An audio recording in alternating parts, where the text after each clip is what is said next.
관세 인상 압박 속에 미국을 방문 중인 조현 외교부 장관이 대미 투자 지연으로 미국 내 부정적 기류가 강하다고 전했습니다. 조 장관은 다른 한미 협력이 저해되면 안 된다고 당부했는데 이미 안보 분야가 악영향을 받는 분위기입니다. 경찰이 조금 전 김병기 의원의 의혹과 관련해 국회 사무처 압수수색에 나섰습니다. 13가지 의혹을 받고 있는 김 의원의 첫 소환 조사도 임박했다는 전망입니다. 쿠팡 개인정보 유출이 추가로 확인된 가운데 로저스 쿠팡 대표가 오늘 두 번째 경찰 조사를 받습니다. 로저스 대표는 셀프 조사 의혹과 관련해 우리 정부의 지시가 있었다는 취지로 답해 국회 위증 혐의를 받고 있습니다. 미국 하원도 오는 23일 쿠팡 관련 청문회를 열기로 했습니다. 한국이 미국 기업 쿠팡을 표적 수사하고 있다는 건데 로저스 대표에게 나와서 증언하라며 소환장을 보냈습니다. 코스피가 장 초반 4% 넘게 급락하며 장중 5천선이 무너졌습니다. 원달러 환율은 한때 1,470원대로 다시 뛰어올랐는데 정부는 대규모 외환 보유액 확충에 나섰습니다. 일주일 만에 다시 강추위가 시작되면서 어제보다 기온이 10도 안팎으로 크게 떨어졌습니다. 추위는 일요일까지 이어질 전망이고 주말 사이 서해안에는 많은 눈이 예보됐습니다. 시청자 여러분 안녕하십니까? 금요일 뉴스나우 시작합니다. 경찰이 해럴드 로저스 쿠팡 한국법인 임시대표에 대해 오늘 오후 2차 소환 조사를 진행합니다. 경찰은 로저스 대표를 상대로 지난 국회 청문회에서 위증한 혐의에 대해 조사할 방침입니다. 사회부 연결해서 알아보겠습니다. 윤태인 기자, 오늘 해럴드 로저스 쿠팡 대표가 조사를 받는다고요? 네, 해럴드 로저스 쿠팡 한국법인 임시대표는 오늘 오후 서울경찰청 광역수사단으로 출석할 예정입니다. 1차 소환 조사를 받은 지 일주일 만에 경찰에 두 번째로 출석하는 겁니다. 로저스 대표는 지난해 12월 30일과 31일 이틀 동안 열린 국회 청문회에서 거짓으로 증언한 혐의를 받습니다. 로저스 대표는 국회 청문회에서 쿠팡이 개인정보 유출 피의자를 접촉하는 등 자체 조사를 진행한 배경에 한국 정부의 지시가 있었다고 말했는데요. 당시 상황 잠시 보겠습니다. 그걸 조사하라라고 하는 지시를 한 분이 누굽니까? 본인입니까? 정부 기관이 저에게 지시를 주었고 전 지시를 따랐습니다. 하지만 당시 정부기관으로 지목된 국정원은 그런 지시를 한 적이 없다고 반박했고 국회는 로저스 대표 등을 위증 혐의로 고발했습니다. 경찰은 로저스 대표를 상대로 국회에서 한 발언의 근거가 무엇인지 등을 집중적으로 캐물을 방침입니다. 네, 한 주 전에 있었던 로저스 대표 첫 소환 때는 어떤 조사가 이루어졌습니까? 네, 로저스 대표 1차 조사 당시 경찰은 쿠팡의 자체 조사 과정에서 증거인멸 정황이 있었는지 등을 캐물었습니다.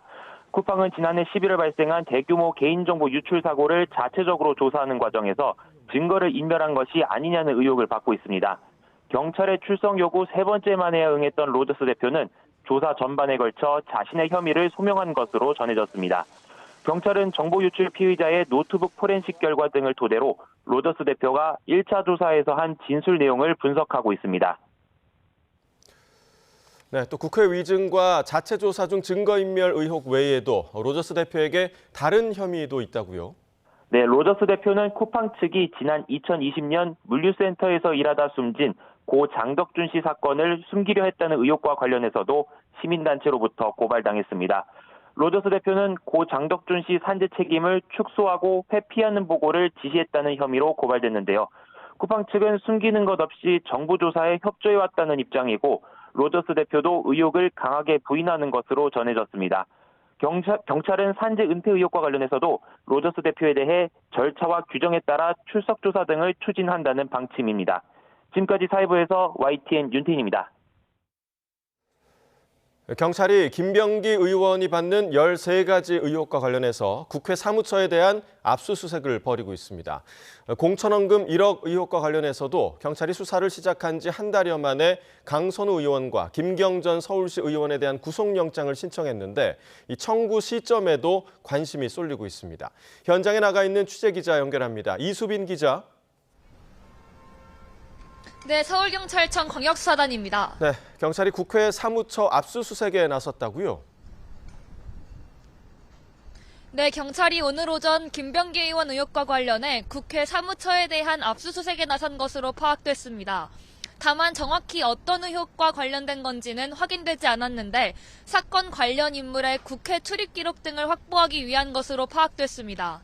김병기 의원은 전 동작구 의원들로부터 정치연금을 받았다는 의혹과 차남 숭실대 편입특혜 의혹 등 모두 13가지 의혹을 받고 있습니다. 앞서 경찰은 의혹들과 관련해 수차례 압수수색을 벌이고 최측근 등을 소환 조사했습니다. 지금까지 어느 정도 압수물과 관련 진술들이 확보됐을 거란 분석이 나오는 만큼 김병기 의원 첫 소환도 얼마 남지 않았다는 관측이 나옵니다. 네, 그리고 김경전 시의원과 강선우 의원에 대한 구속영장 청구는 아직입니까? 네, 그렇습니다. 서울경찰청 공공범죄수사대가 어제 강선우 의원과 김 전 시의원에 대한 대신청한 구속영장을 두고 서울중앙지방검찰청은 법리검토를 하고 있습니다. 이번 구속영장에는 두 사람이 지난 2022년 지방선거를 앞두고 공천을 대가로 1억 원을 주고받았다는 내용의 의혹만 포함됐습니다. 경찰은 강 의원과 김 전 시의원의 진술이 엇갈리는 상황이라 구속수사가 필요하다고 판단한 것으로 보입니다. 경찰은 두 사람에게 정치자금법과 청탁금지법 위반 등 혐의를 적용했고 추가 수사와 법리 검토를 통해 최종 송치할 때는 뇌물죄를 적용할 수 있을지도 검토할 방침입니다.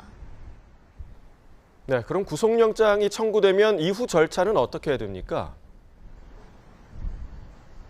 강선우 의원은 현역 국회의원인 만큼 현행범인 경우를 제외하곤 회기 중 국회 동의 없이 체포나 구금되지 않는 불체포 특권이 있습니다. 검찰에서 영장을 청구할 경우 체포 동의 요구서가 대검과 법무부, 대통령 재가를 거쳐 국회에 제출됩니다. 이후 본회의 표결을 거쳐야 하는데 앞서 다른 국회의원들 사례를 보면 영장 청구부터 표결까지 열흘 이상 걸릴 것으로 보입니다. 권성동 의원처럼 불체포 특권을 포기해도 헌법이 보장하는 권리인 만큼 표결은 거치게 됩니다. 다만 강선우 의원은 앞서 불체포 특권 포기 여부를 묻는 취재진 질문에는 아무런 대답을 하지 않았습니다. 지금까지 서울경찰청 광역수사단에서 YTN 이수빈입니다. 미국 트럼프 대통령의 관세 인상 압박 속에 미국을 찾은 조현 외교부 장관이 미 국무장관으로부터 대미 투자가 늦어지는 데 대한 미국 측의 부정적 기류를 전달받았다고 밝혔습니다. 조 장관은 우리 정부가 투자를 일부러 늦추고 있는 건 사실이 아니라며 이행 의지가 확고하다는 점을 설명했습니다. 워싱턴 연결해서 들어보겠습니다. 신윤정 특파원.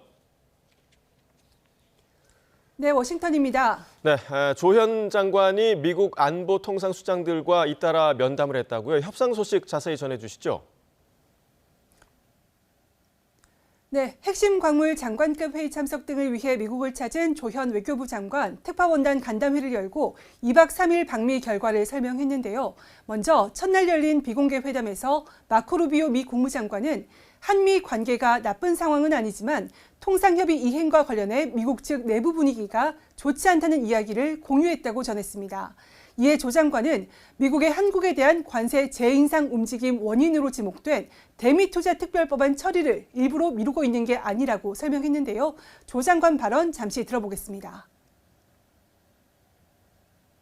통상합의 이행의 지연으로 인한 부정적 기류가 한미관계 전반에 확산되지 않도록 통상합의 이행 의지가 확고하며 일부러 법안 처리의 속도를 늦추거나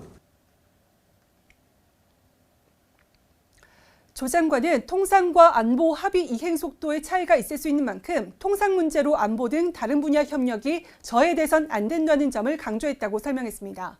그러면서 원자력과 핵 추진 잠수함, 조선 등 3가지 핵심 사안에 대한 충실한 협의가 이루어지도록 관계부처를 독려해달라고 루비오 장관에게 부탁했다고 전했습니다. 조 장관은 핵심 광물 장관급 회의를 계기로 제이미슨 그리어 미 무역대표와도 만나 한미 관세 합의 이행 상황에 대해 의견을 나눴는데요.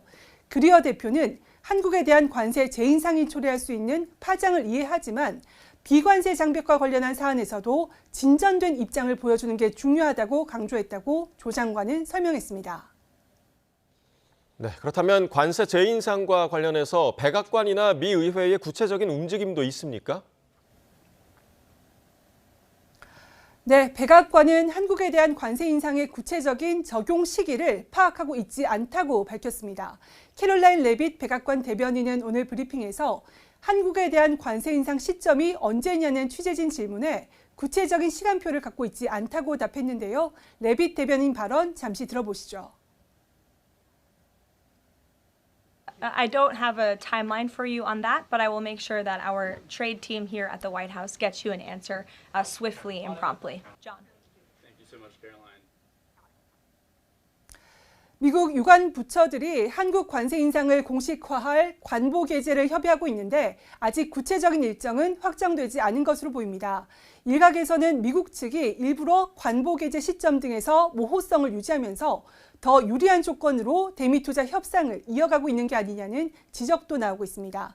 이런 가운데 미국 의회는 우리 정부의 쿠팡 규제에 대한 본격적인 조사를 예고하고 나섰는데요. 미 연방하원법사위원회는 미국 기업들을 겨냥한 한국 정부의 표적 수사에 대한 지속적인 조사를 이어가며 오는 23일 쿠팡에 대한 청문회를 연다고 밝혔습니다. 그러면서 헤럴드 로저스 쿠팡 한국법인 임시 대표를 불렀고 쿠팡과 한국 정부 간 문서와 통신 자료 제출도 요구했습니다. 쿠팡 본사는 문서 제출과 증인 증언을 포함해서 조사에 전면적으로 협조할 것이라는 입장을 냈습니다. 이와 관련해 정부 고위 관계자는 쿠팡 청문회가 쿠팡의 로비에 의한 것으로 안다고 설명했습니다. 쿠팡 청문회가 열리면 미국의 관세 인상 압박과 맞물려서 한미 통상 관계에 악영향을 미칠 수 있다는 우려가 커지고 있습니다. 네, 또 이런 가운데 정부 고위 관계자가 북한 문제와 관련해서 진전이 있을 것 같다 이렇게 언급했다고요? 네, 우리 정부 고위 관계자는 현지 시간 5일 워싱턴 DC에서 특파원단과 만나 대북 문제와 관련해 며칠 안에 새로운 진전이 있을 것 같다고 말했습니다. 이어서 거창한 것은 아니고 북한과의 관계 진전을 위한 단초가 될 수 있는 차원이라면서 북미 대화를 하는 정도까지는 아니라고 설명했습니다. 고위 관계자는 북미 대화 가능성에 대해서 알다시피 지금 북한의 입장이 확고해서 좀 더 지켜봐야 할 것 같다고 설명했습니다. 이 관계자는 지난 3일 조현 외교부 장관과 마코 루비오 미 국무장관 간 회담에서도 루비오 장관이 조 장관에게 오는 4월로 예정된 트럼프 미국 대통령의 방중에 대해서 설명했다고 전했습니다. 이에 조 장관도 루비오 장관에게 현재 우리나라도 트럼프 대통령 방중을 계기로 북한을 대화 테이블로 나오게 하기 위해서 진력을 다하고 있다고 설명하면서 미국 측의 협조를 요청했다고 소개했습니다. 조 장관은 이와 관련해 오늘 간담회에서 루비오 장관과 북한과의 대화에 물꼬를 트는 방안에 대해서 의견을 나눴다고 설명했습니다. 지금까지 워싱턴에서 YTN 신윤정입니다. 관봉권 띠지 분실 의혹을 수사하는 상설특별검사팀이 당시 수사를 맡은 서울 남부지방검찰청 검사장과 차장검사를 소환했습니다. 남은 기간 고의적인 증거인멸이 있었는지 규명하는 데 힘을 쏟을 전망인데요. 취재기자 연결해 자세히 알아봅니다. 이준엽 기자, 특검 소환 소식부터 전해주시죠. 네, 특검은 오늘 오전 신흥석 전 서울 남부지방검찰청 검사장을 참고인으로 이희동 전 차장검사는 피의자로 소환했습니다. 특검은 신 전 검사장은 고발 사건이 아직 이관되지 않았고 이 전 차장은 특검에 이관됐기 때문에 신분이 다른 거라고 설명했는데요. 조사는 개별적으로 이뤄지고 대질은 계획에 없다고 덧붙였습니다. 이 전 차장은 관봉권 폐기를 지시해 증거인멸을 교사했다는 의혹과 직무를 유기해서 주요 증거물을 잃어버렸다는 혐의 등으로 고발돼 있습니다. 앞서 서울 남부지검은 지난 2024년 건진법사 전성배 씨 자택을 압수수색해서 5천만 원 상당의 한국은행 관봉권을 확보했는데 이후 돈을 묶는 띠지를 분실했습니다. 감찰에 착수한 대검찰청은 지난해 10월 중요 증거를 은폐하라는 윗선의 지시는 없었다고 판단했습니다. 그러나 출범 이후 당시 수사관들과 담당 검사를 조사하고 검찰 내부 메신저 기록 등을 다시 살핀 특검은 어떤 결론을 내리게 될지 주목됩니다. 네, 이런 가운데 어제 지명된 권창영 2차 특별검사는 앞으로의 각오를 밝혔다고요? 네, 권창영 2차 특별검사가 서울 중구에 있는 자신의 변호사 사무실 출근길에서 기자들에게 임명 소감을 말했습니다. 권 특검은 첫 번째 해야 할 일은 철저한 사실 규명이라며 내란이나 비상계엄에 가담한 행위 전반에 밝혀지지 못한 사실이 많다고 지적했습니다. 이어 두 번째로는 엄정한 법리 적용으로 죄 있는 자에 대해 책임을 묻는 게 정의 실현을 위해 필요하고 세 번째로 치밀한 공소 유지로 유죄가 확정될 때까지 최선을 다해야 한다고 강조했습니다. 직접 들어보시겠습니다. 그래서 헌법 질서를 수호하고 정의가 우리나라에서 강물처럼 흐를 수 있도록 최선을 다하겠습니다. 감사합니다. 권 특검은 판사 출신이라 수사 경험이 없다는 우려에 대해서는 18년의 법관 생활 동안 형사를 8년 맡아 경험이 충분하다면서 일축했습니다. 가장 중요하게 보는 사건은 국사범이기 때문에 가장 규모가 방대하고 범위가 넓은 내란 관련이라고 설명했는데요. 특검은 사실상 첫날인 오늘은 우선 사무실 확보와 특검보 인선 등에 초점을 맞출 전망입니다. 1차로 진행됐던 3대 특검에 대한 평가도 거론했다고요. 네, 권 특검은 3대 특검이 노력해서 초기 성과를 거뒀지만 여전히 국민 기대에 미치지 못하고 있고 처리하지 못한 사건에 대해서 국민 기대가 커서 2차 특검이 출범한 거라고 말했습니다. 다만 1심 선고 일부를 가지고 특검의 성패를 판단하는 건 너무 성급하다며 1회 말에 안타 하나를 맞았다고 해서 패전투수라고 하는 것과 같다고 평가했습니다. 그러면서 어느 정도 준비가 되면 3대 특검도 예방하고 협조를 구할 거라고 덧붙였습니다. 특검은 재탕 특검이 아니냐는 지적에 대해서는 기존 특검의 가치 판단에 답습하지 않고 제로 베이스에서 검토하겠다며 재탕이라는 표현은 부적절하다고 선을 그었습니다. 지금까지 사회부에서 전해드렸습니다. 이재명 대통령은 정부 주가 조작 합동 대응단이 선행 매매 의혹을 받는 일부 언론사 기자들을 수사하는 걸 두고 주가 조작은 패가망신이라고 강조했습니다. 이 대통령은 오늘 SNS에 합동 대응단이 어제 한국경제신문을 압수수색했다는 내용의 기사를 공유하며 이같이 짧게 적었습니다. 합동 대응단은 한국경제신문 일부 기자가 특정 종목을 산 뒤 호재성 기사를 써서 주가를 띄우고 되파는 선행 매매로 수십억 원의 부당이득을 봤다는 의혹을 수사하고 있습니다. 이재명 대통령이 경남 거제시에서 열리는 남부 내륙 고속철도 착공식에 참석했습니다.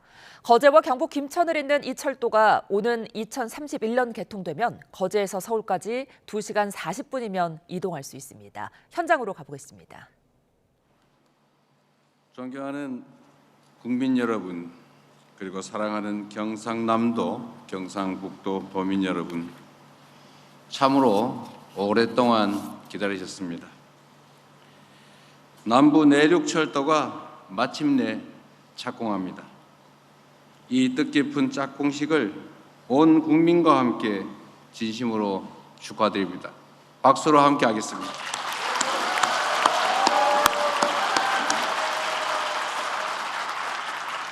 경북 김천에서 이곳 경남 거제까지 있는 남부 내륙철도는 1966년 김삼선이라는 이름으로 기공식을 가졌지만 경제성 부족을 이유로 지난 60년 동안 멈춰 있었습니다. 돈이 되지 않는다는 이유 때문에 중단되면서 이 지역은 너무나 큰 피해를 감수해야 했습니다.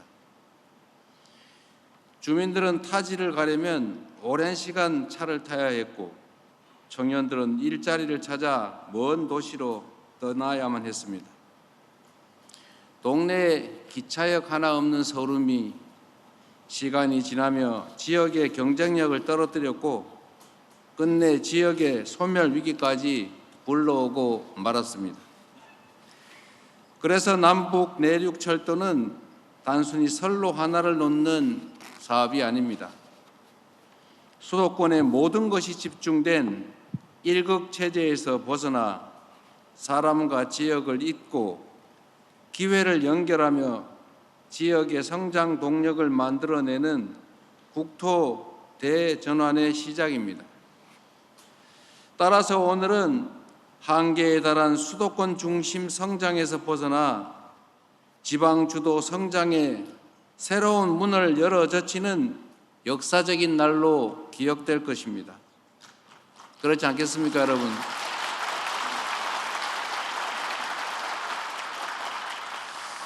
대한민국은 지난 시기에 자원과 기회가 부족했기 때문에 모든 자원과 기회를 한쪽으로 몰아서 소위 몰빵하는, 올인하는 전략을 구사했습니다. 지역으로는 수도권에 기업으로는 특정 대기업들에게 그리고 특정 계층에게 모든 기회를 몰아줬습니다. 그래서 성장의 발전의 과실을 흘러내리기 위해서 모두가 나누는 소위 낙수 효과로 상당한 성과를 냈던 게 사실입니다. 그러나 이제는 이런 일극체제, 불균형 성장 전략이 한계를 맞이했습니다. 수도권으로 모든 것이 몰리면서 자원과 기회가 비효율을 노정하고 있습니다. 지금처럼 서울로 모든 것이 모여서 서울은 집값이 폭등하고 사람이 살 수 없는 지경으로 변하고 지방은 사람들이 사라져서 소멸하는 그런 위기를 겪으면 이 나라의 지속적인 성장 발전이 불가능합니다. 이제 균형 성장, 균형 발전을 대한민국의 생존 전략으로 삼아야 합니다. 이제 이번 철도 건설로 수도권에서 거제까지 2시간대로 연결하면서 경북과 경남의 곳곳이 전국 반나절 생활권으로 포함되게 될 것입니다. 이로 인한 모든 결실은 도민 여러분들께서 누리게 될 것입니다.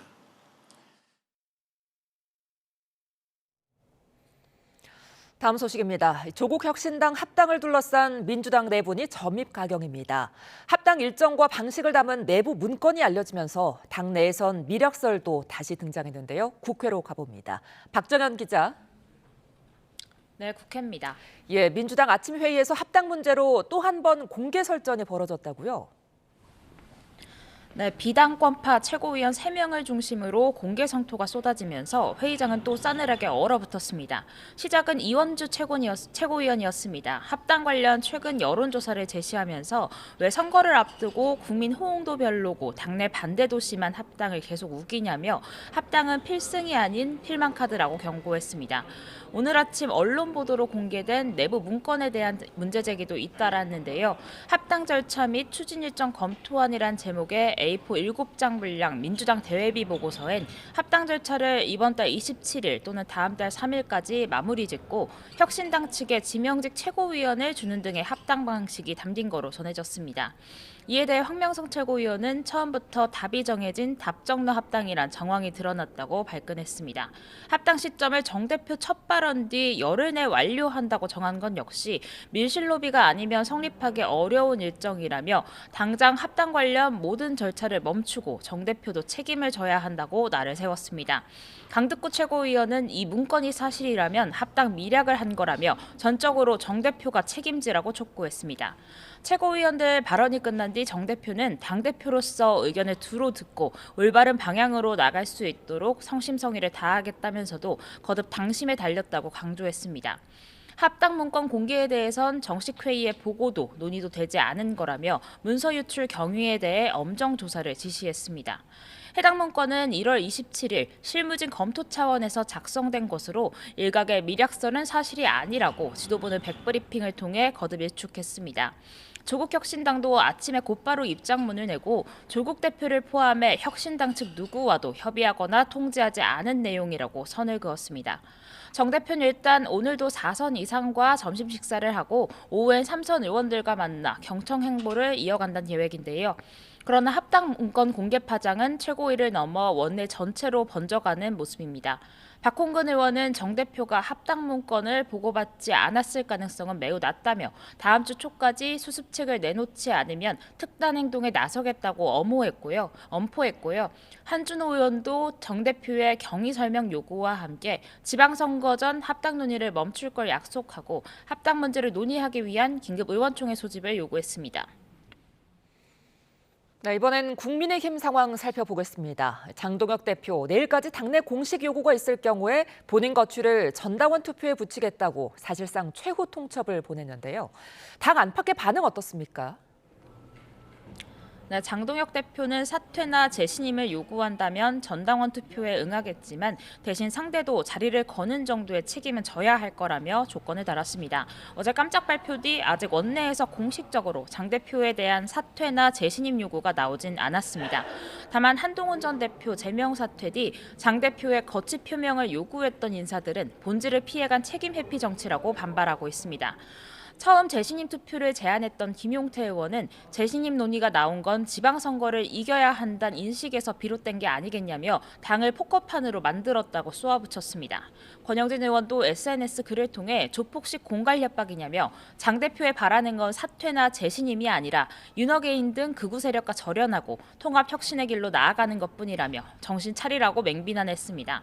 친한계 내에서도 선수와 심판을 동시에 본다는 거나 장 대표가 당원 투표가 아닌 민심 100% 여론조사 방식이었다면 받았겠느냐며 부글부글한 모습입니다. 장 대표가 당원 투표를 제안한 건 당심에 대한 자신감의 발로이자 지방선거를 앞두고 당 내용을 잠재우려 일종의 배수진을 쳤다는 해석이 나오는 가운데 당내에선 당사에 전두환 사진을 걸어라는 유튜버 고성국 씨 발언을 두고도 파장이 계속되고 있습니다. 현재 국회 내 국민의힘 회의실엔 이승만, 박정희, 김영삼 전 대통령 사진이 걸려 있는데요. 고 씨 발언에 김영삼 전 대통령 아들 김현철 씨는 장동혁 지도부가 고 씨 주장에 무응답으로서 호응하고 있다면서 이는 당이 군사정권 후예라고 자처하는 거라며 김 전 대통령 사진을 당장 내리라고 요구했습니다. 지도부는 관련 논의를 한 적 없다고 선을 그은 가운데 장 대표는 오늘 제주도에서 쌍특검 촉구 시위 현장을 격려 방문하는 등 1차 일정을 이어갑니다. 네, 양당 아침 회의도 살펴보죠. 다음 주 대정부 질문을 앞두고 여야 각각 의제 띄우기에 분주한 모습이죠.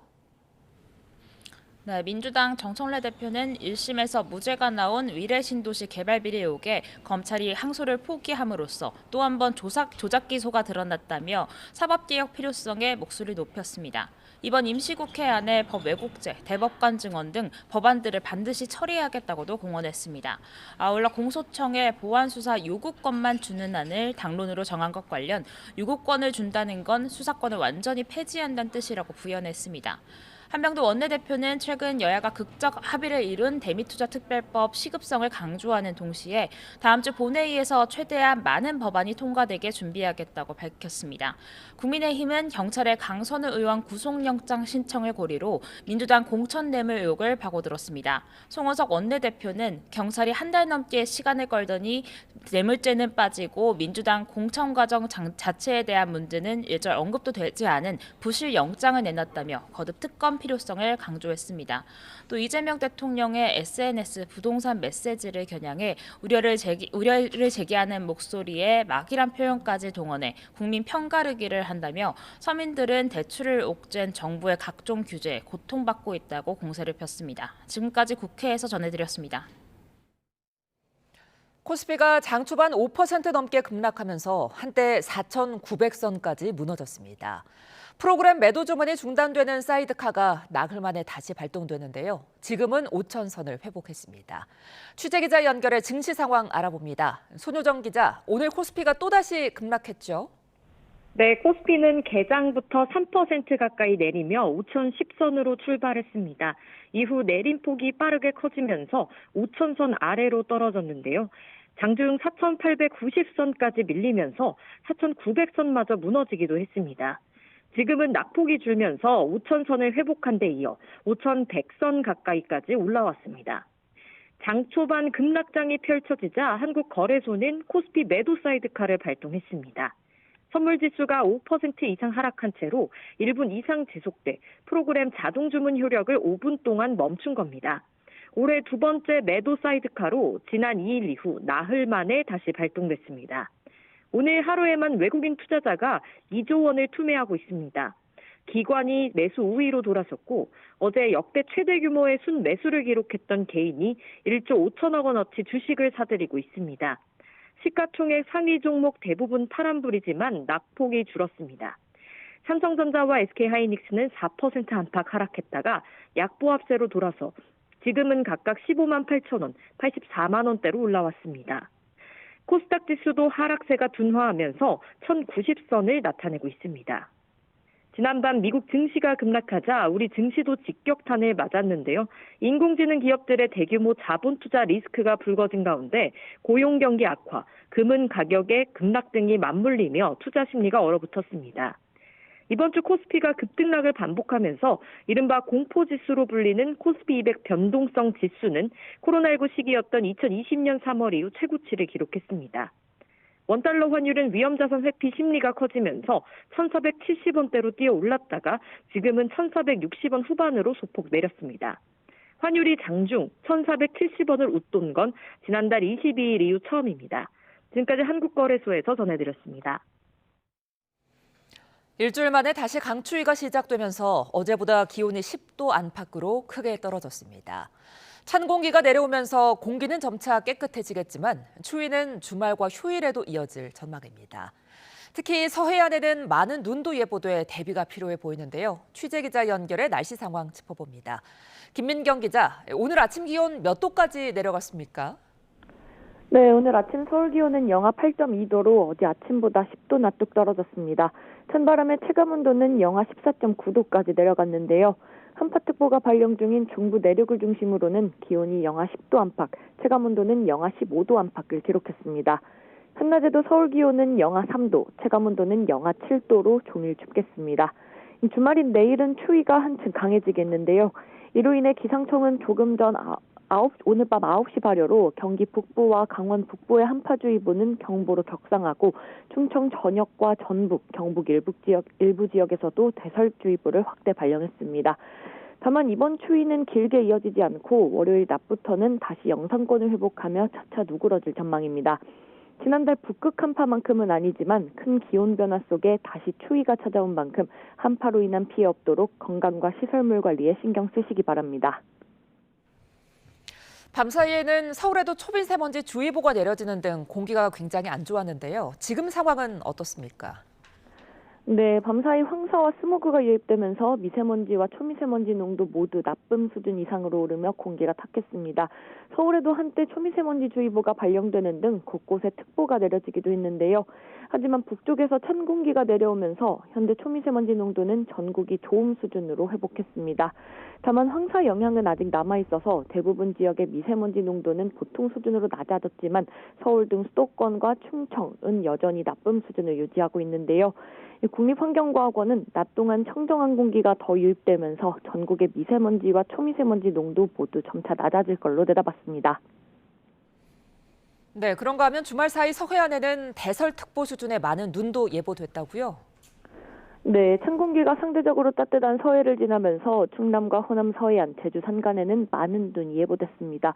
같은 이유로 울릉도와 독도도 역시 많은 눈이 내릴 가능성이 큽니다. 울릉도와 제주 산간은 오늘 밤부터 눈이 시작되겠고 호남 서해안에는 내일 오후, 충남 서해안과 일부 호남 내륙은 내일 밤부터 눈이 내릴 걸로 보입니다. 울릉도와 독도에는 최대 40cm, 제주 산간에도 30cm 이상의 많은 눈이 쌓이겠고 호남 서해안에도 10cm 이상, 호남 내륙에는 3에서 8cm, 충남 서해안에는 1에서 3cm의 눈이 예상됩니다. 특히 내일 밤부터 모레 오전 사이에는 곳곳에 대설특보가 내려지며 시간당 1에서 많게는 5cm 안팎의 강한 눈이 집중되는 곳이 있을 걸로 보여 주의가 필요합니다. 지금까지 과학기상부에서 YTN 김민경입니다. 로또 복권을 다음 주 월요일부터 모바일로도 구매할 수 있게 됩니다. 동행복권 모바일 홈페이지를 통해 구매할 수 있는데 1인당 회차별 5,000원까지 살 수 있습니다. 기획예산처 복권위원회는 로또 복권의 모바일 판매를 허용하는 복권제도 개편안을 발표했는데요. 취재기자 연결합니다. 오인석 기자, 자세한 내용 전해주시죠.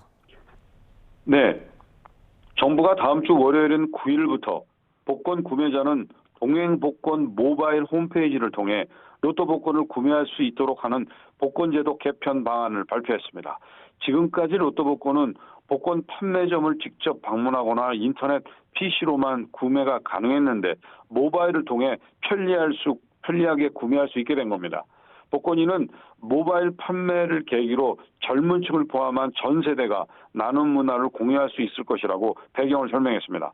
모바일 판매 서비스는 상반기 시범 운영을 거쳐 하반기부터 본격 운영됩니다. 이에 따라 지난 2002년 도입된 로또 복권은 2018년 인터넷 판매에 이어 24년 만에 모바일 판매가 가능하게 됐습니다. 다음 주 월요일부터 모바일 판매 상반기 시범 운영 기간에는 주말도 가능한 PC 구매와 달리 쏠림 현상을 막기 위해 월요일부터 금요일까지 평일에 한해 모바일 구매가 가능합니다. 1인당 회차별 5,000원까지 구매가 가능합니다. 로또 복권 당첨금이 200만 원 이하면 추첨일 다음 날 예치금 계정으로 자동 지급됩니다. 200만 원 이상은 세법상 확인 절차를 거쳐야 해 농협은행 전국 지점에서 지급하고 1등 당첨금은 본점에서만 지급합니다. 정부는 모바일과 PC 판매는 복권 판매점 판매가 위축되지 않도록 전년도 로또 복권 판매액의 5% 이내로 제한적으로 운영하기로 했습니다. 기존 PC 판매의 경우 접근성이 낮아 2.8%가량 소진됐는데요. 복권위는 모바일 구매가 가능해지면 매출액이 한도인 5%로 확대되면서 로또 복권 판매액이 1,300억 정도 늘 것으로 예측했습니다. 늘어난 매출은 저소득층 주거복지와 취약계층 복지 지원에 사용됩니다. 로또 복권 판매액은 2015년 3조 원대에서 2020년 4조 원대, 지난해 6조 원을 넘어섰고 올해는 8조 원이 넘을 것으로 예상됩니다. 전체 복권 판매액에서 로또 복권이 차지하는 비중은 80%를 넘습니다. 지금까지 경제부에서 전해드렸습니다.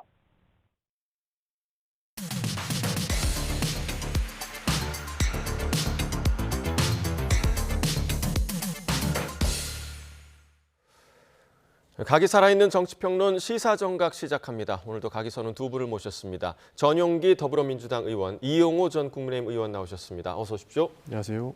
네.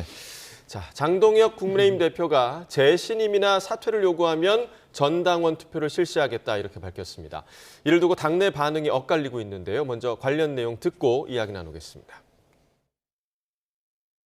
국민의힘의 온실속 화초 같은 정치인들이 잡초 같은 장동혁을 상대하지 못한다고 생각을 합니다. 그래요. 당 대표직뿐만이 아니라 의원직까지 걸고 자신 있게 모든 걸 걸고 정면 승부하자는 사람을 의원직이 세상에서 제일 소중한 이 기득권 국회의원이나 뭐 시장이나 이런 분들이 무슨 수로 당하겠습니까?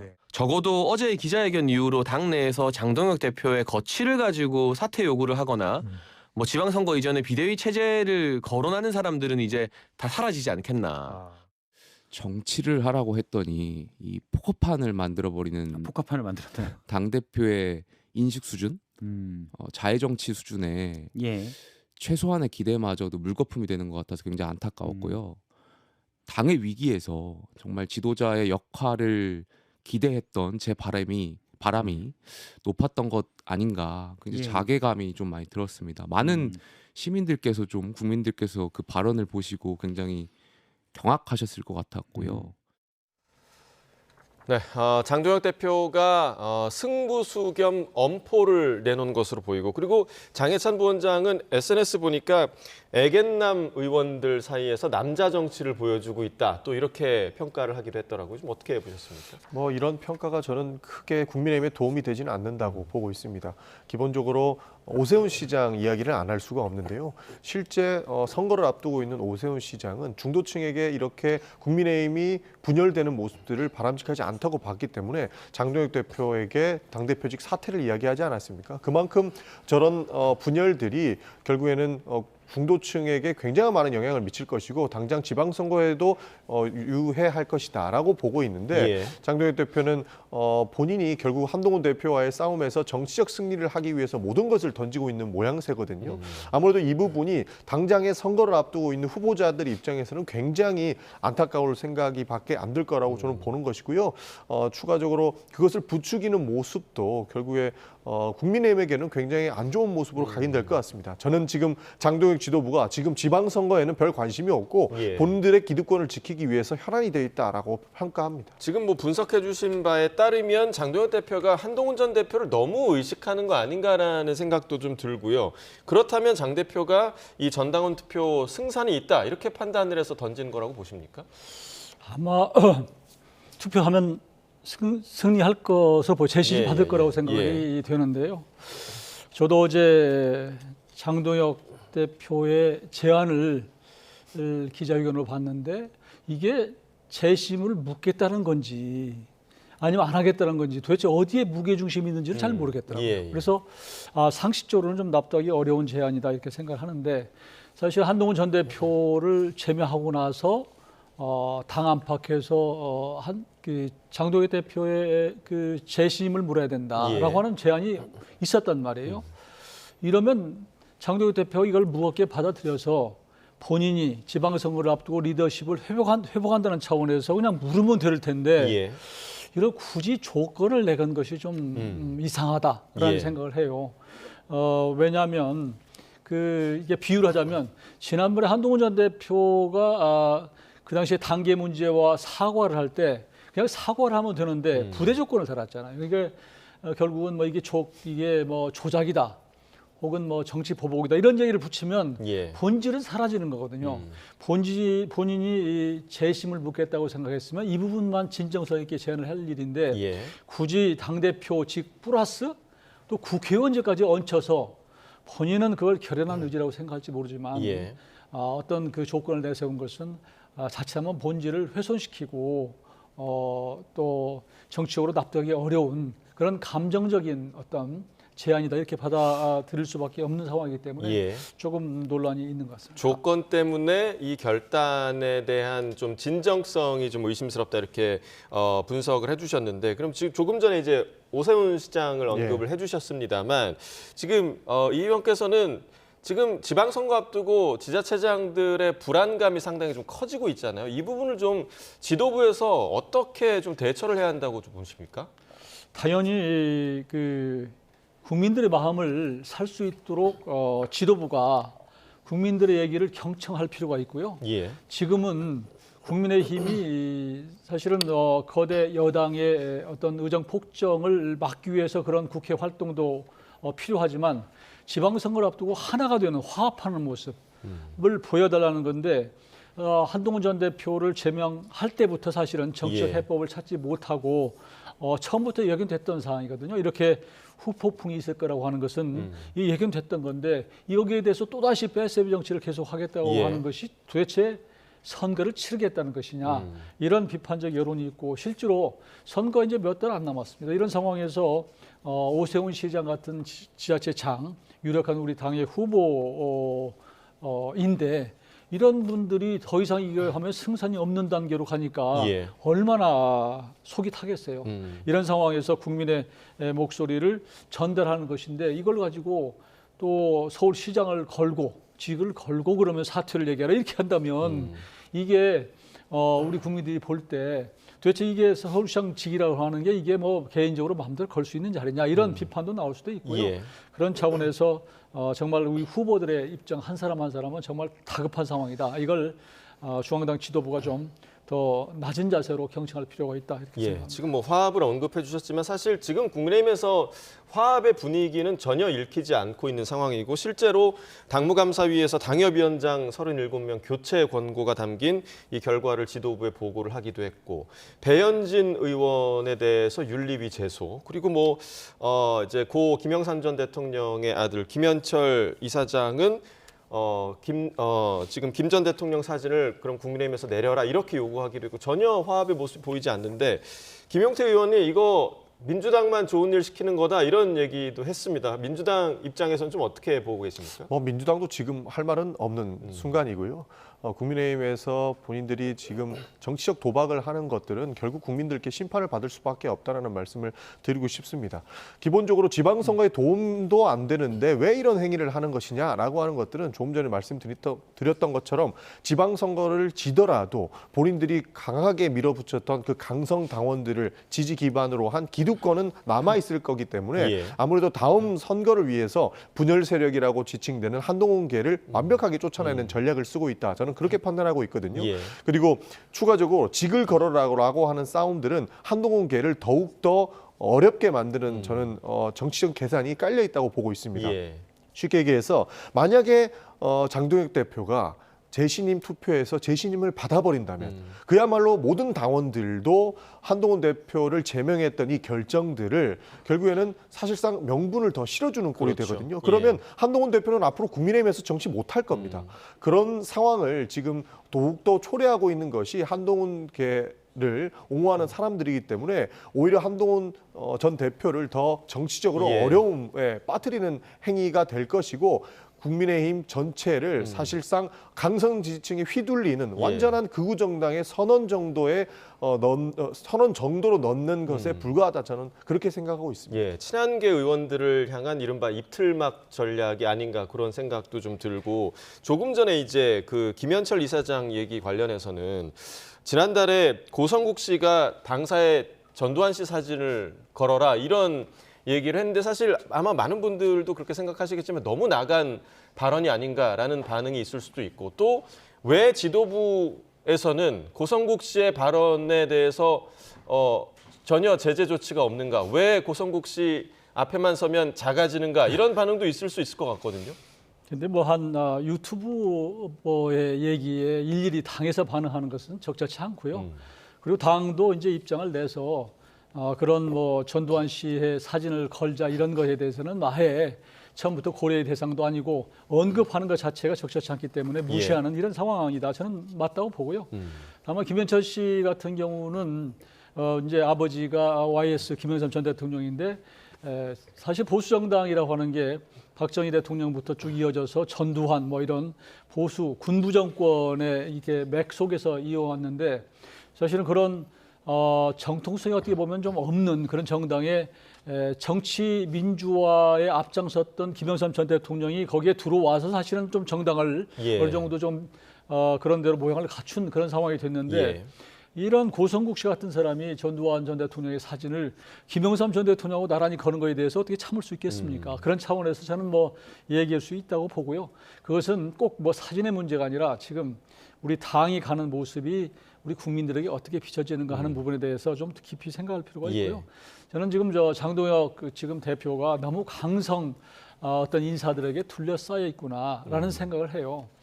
그런 차원에서 조금 전에 뭐 장해찬 씨라든가 그 여러 사람들의 얘기가 지금 아직도 목소리가 뭐 쟁쟁한데 지금 지난번에 그 한동훈 전 대표를 걸림돌로 사실은 지칭을 하면서 걸림돌을 제거하고 나서 뭔가 하겠다고 얘기를 했다면 그렇다 한다면 그 이후에 뭔가 중도 의원을 넓히고자 하는 그런 어떤 그 모습을 보여줄 필요가 있었던 것이고 관련해서도 예를 들면 뭐 윤어겐 세력과 절연하겠다거나 이런 여러 가지들을 좀 내놨어야 되는데 그러지 않고 오히려 자꾸 그 나머지 친한계 인사들에 대해서 계속 정치보복하는 것처럼 보여주니 국민들이 볼 때 참으로 점점 이게 강성 그 당원들에게 비율을 맞추고 있는 모습이어서 소망스럽지 않다. 그래서 이게 과연 이렇게 가면 지방선거를 치를 수 있을까 그런 정도의 걱정들을 오세훈 시장이나 많은 후보들이 하고 있다라고 생각합니다. 자, 이번에는 민주당 이야기를 좀 해보도록 하겠습니다. 지금 민주당이 조국혁신당과의 합당 문제를 두고 내용이 깊어지고 있는 상황이고요. 합당 제안 이후에 말을 아꼈던 정청래 대표. 일단 어제 정책의총에서 관련 언급을 하기도 했는데 그 내용 들어보겠습니다. 저는 합당 선언을 한 것이 아니라 합당 추진에 대한 제안을 했습니다. 그리고 이런 문제는 말을 많이 하는 것보다는 말을 아끼고 듣는 것이 더 좋은 저의 자세라고 생각합니다. 의원님들 생각뿐만 아니라 당원들의 의견도 여러 가지로 살피고 여러 가지 방법을 통해서 듣는 시간을 갖도록 하겠습니다. 네, 그리고 이제 오늘 최고위에서도 이현주 최고위원 그리고 뭐 강두구 의원, 황명선 최고위원 모두가 지금 굉장히 좀 쓴소리를 계속 이어갔다라는 소식도 전해졌고 지금 정청래 대표가 의원들을 선수별로 만남을 갖고 있다고는 하는데 과연 설득을 할 수 있을지 어떻게 좀 보세요? 그러니까 지금 우리도 설득이라고 하는 단어 이렇게 이야기할 수밖에 없는 게 정청래 대표는 계속 제안을 했다. 본인은 합당을 하겠다고 선언한 것이 아니다라고 말하지만 받아들이는 사람들의 입장에서는 이미 할 것처럼 마치 한 것처럼 이렇게 이야기가 되고 있다라는 부분들이 의원들 입장에서는 굉장히 받아들이기 힘든 일들인 것 같습니다. 예, 오늘 그 문건 문제도 좀 있었고요. 그렇습니다. 예. 실제로 합당을 추진하기 위한 문건들이 나오고 있고 예. 정청래 대표는 제안이라고 하지만 실제로 받아들이는 사람들은 이미 합당을 선언한 것처럼 느껴지고 있기 때문에 이 부분에 대해서는 설득의 영역은 아니고 설득당하지 않을 가능성이 굉장히 높다고 봅니다. 예. 그래서 오늘의 있을 중진 의원들과의 간담회에서도 정청래 대표는 본인의 입장을 말하기보다는 중진들에 대한 의견을 들을 것으로 전망하고 있습니다. 예. 기본적으로 어제 있었던 초선 의원 간담회에서도 정청래 대표는 초선 의원들의 이야기를 한 분 한 분 다 듣는 제스처를 취했었거든요. 그렇기 때문에 이야기를 잘 듣고 본인이 합당 문제를 어떻게 처리할 것인가를 논할 것이다라고 보고 있습니다. 예. 그리고 다음 주 화요일에도 재선 의원들 간의 모임이 있거든요. 예, 예. 그래서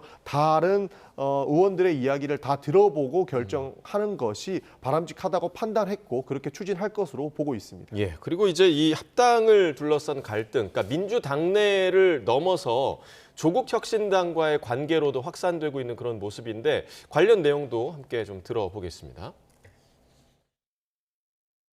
일단 절차적으로 말씀하신 것처럼 합당 여부를 당원 투표에 붙였을 때 질문이 합당에 찬성하나요, 반대하나요? 이렇게 질문이 갈 수도 있고요. 이 합당에 관련된 세부적인 논의 과정을 어느 정도는 거쳐서 자, 합당을 이러이러이런 방식으로 진행하는 거에 대해서 찬성하나요, 반대하나요? 이렇게 질문이 갈 수도 있잖아요. 근데 만약 당원 주권주의를 정확하게 구현하고자 한다면 후자로 가는 게 맞지 않습니까? 그렇죠. 합당 제2 이후에 민주당 내부에 이건 뭐 가치 노선 또는 이재명 정부의 성공을 위한 논의인가? 당내 권력 투쟁 같은데?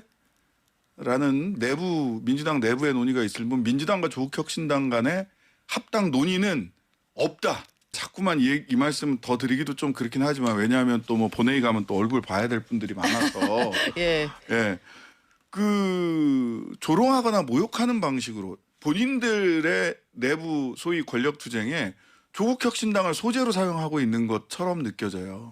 이러지 않으셨으면 좋겠어요.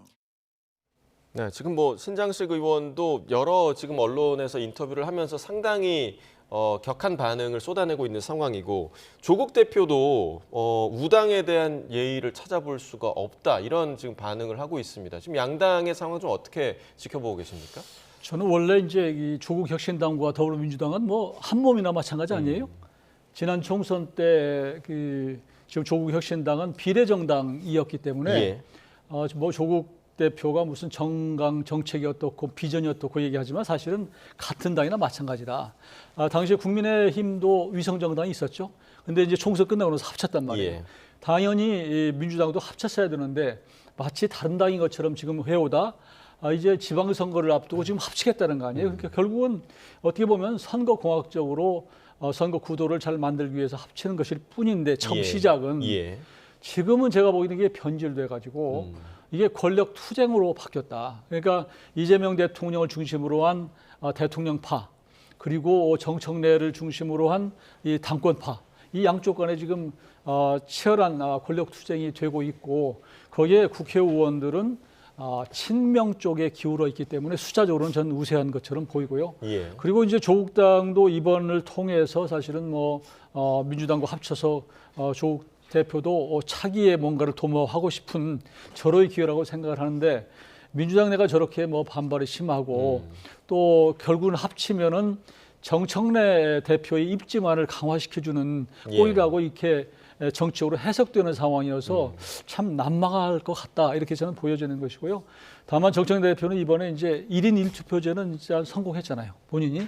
그래서 우세한 입장을 가지고 있기 때문에 무리하게 지금 어떤 합당을 저렇게 추진하다가 자칫하면 본인이 어떤 그 정치적으로 오히려 어려운 공격을 받을 수 있기 때문에 제가 지금부터는 이제 어떤 절차적으로 충분히 설득해 나가는 과정이다. 그래서 잘 되면 되는 것이고 안 되면은 뭐 따로 가겠죠.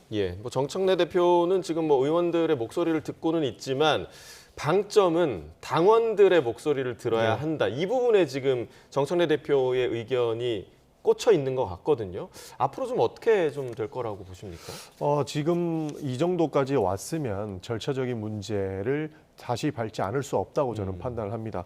기본적으로 상대당에 대한 모욕까지 나오고 있는 상황 아닙니까? 저는 굉장히 부적절하다고 봅니다. 물론 저도 합당의 논의에 대해서 절차와 시기에 대한 문제가 있다라고 생각하는 사람 중에 한 명인데 그렇다고 해서 그래도 우당인 조국혁신당에 대한 모욕에 대한 발언으로 이뤄지면 바람직하지 않다고 보거든요. 이미 일이 이렇게까지 벌어졌으니 앞으로는 당원들 간에 대한 의견도 물어봐야 되겠지만 당 내에서 의원들과 그리고 전국에 있는 지역위원장들과의 소통도 필요하다고 봅니다. 그렇기 때문에 아무래도 새롭게 이 절차적인 문제를 하나씩 해결하고 논의해 나가는 것이 바람직하다고 보는 것이고 만약에 기습적으로 당원들에게만 의견을 물어본다라고 한다면 각 부분에서 문제의 목소리가 아무래도 많이 나올 거라서 더 내용으로 빠지지 않을까 하는 고민이 있기 때문에 저는 절차적인 내용을 지금에서부터라도 다시 해야 된다는 생각을 가지고 있습니다. 알겠습니다. 지금 민주당에서 사실은 지금 합당 문제가 이렇게 시간적으로 여유가 있는 것이 아니거든요. 그래서 저는 지금 뭐 당내에서 나왔던 자료 보면 뭐 한 달, 3월 초까지 마무리 짓겠다고 하는 자료도 나왔던데 우선은 합당을 할 거냐 말 거냐 하는 당내 여론을 가졌다고 손치더라도 그 다음에 넘어야 할 산이 지분 싸움이거든요. 사실은 양당이 이제 이번 그 지방선거에서 어떻게 할 것이냐 이런 부분에 있어서도 치열하게 부딪힐 가능성이 있기 때문에 저는 지금 여러 가지 절차적으로 보면 쉽지 않은 그런 국면으로 가고 있지 않나 이렇게 봅니다. 자 그리고 마지막으로 민주당이 어제 공소청과 중수청, 그러니까 검찰 개혁안과 관련한 당의 입장에 대한 결론을 냈습니다. 관련 내용에 대한 영상 보시고 이야기 나누겠습니다.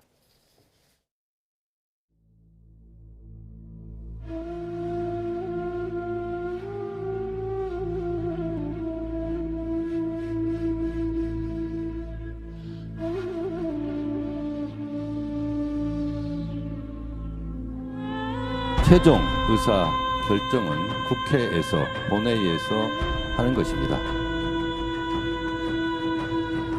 공소청장이라고 할 거냐, 검찰총장이라고 할 거냐. 근데 그거를 헌법에 어긋나게 검찰총장이 없애버리면 됩니까? 공소청을 만드는 거기 때문에 공소청장이라는 이름을 쓰는 게 원칙이다. 검찰총장을 겸한다라는 규정을 통해서 실질적으로는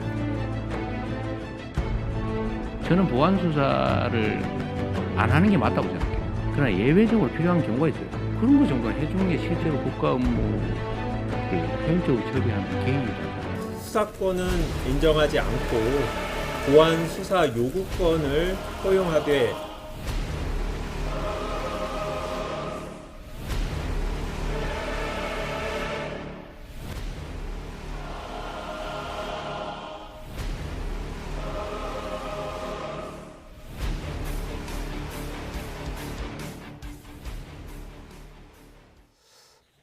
일단 그 당에서는 어제 당에서 제안하는 조정안에 대한 결론을 좀 냈는데 과연 이 부분을 청와대와 정부에서 받아들일 수 있을 것인가. 일단 신년 기자회견 때 대통령이 이야기했던 부분들이 좀 받아들여지지 않은 부분이 있는 것 같은 느낌이거든요. 뭐 어느 정도 조정은 되고 있습니다.